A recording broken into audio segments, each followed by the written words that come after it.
mari kita mulai teori tentang interface antara 8088 dan I/O. Dalam suatu sistem mikroprosesor itu tidak bisa bekerja sendiri, maka dia harus disertai dengan memori dan I/O. Yang mana I/O itu terdiri dari input, jadi interface berupa masukan, interface berupa keluaran, yang mana I/O ini bisa paralel, bisa juga serial. Jadi misalkan bagaimana kalau misalkan untuk masukan berupa analog, maka dibutuhkan namanya ADC, analog to digital converter. Terus misalkan bagaimana kalau keluaran berupa analog, maka menggunakan digital analog converter. Berikut ini adalah interface yang difungsikan sebagai masukan. Jadi di sini interface masukan. Kamu perhatikan di sini pada sisi kanan adalah merupakan jalur data. Jadi di sini tidak memperhatikan addressnya, tapi yang diperhatikan hanya alur data yang masuk ke dalam mikroprosesor. Di sini address datanya menuju mikroprosesor. Di sini menggunakan 244, yaitu merupakan IC TTL buffer. Lalu masukannya menggunakan namanya switch, lalu diberi resistor pull up.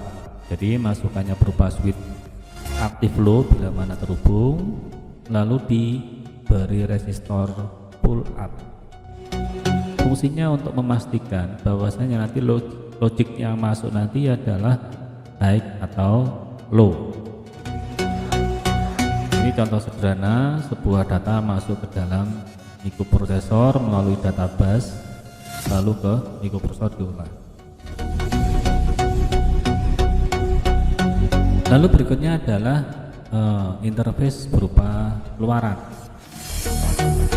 Jadi tadi saya sampaikan ada masukan, ada keluaran. Sekarang yang keluaran adalah menggunakan 374 atau IC TTL flip-flop, yang lebih tepatnya adalah di flip-flop.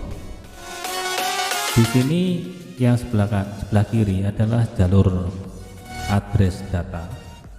Jadi data bus maksudnya. Jadi ada data bus, ada 8. Lalu sisi key ini adalah keluaran dari sebuah flip-flop dihubungkan ke resistor. Lalu ada LED, anoda LED dihubungkan secara bersamaan ke 5 volt. Jadi bila mana key-nya low maka dia akan nyala, bila high maka dia akan padam LED-nya. Jadi tergantung pada sederetan data tadi dikeluarkan ke key atau ke flip tadi, logiknya apa. Ini adalah interface output keluaran yang terhubung ke mikroprosesor. Terus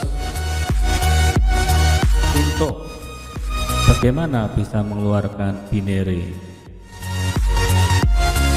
maupun menerima binary I/O, maka menggunakan perintah namanya input output.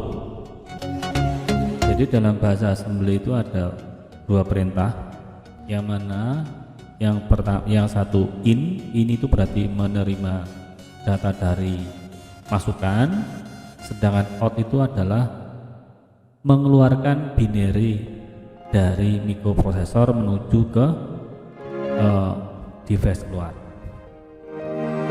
Bisa LED, bisa misalkan motor, bisa banyak hal. Jadi tergantung keluarannya berupa apa. Lalu yang berikutnya adalah teknik bagaimana komunikasi antara mikroprosesor dengan device lain, tapi dengan teknik namanya handshaking. Jadi ada handshaking, jadi ada jalur data yang terhubung secara langsung ke device, contohnya printer. Ada lagi jalur namanya STB atau stroke. Lalu ada lagi jalur namanya base atau sibuk.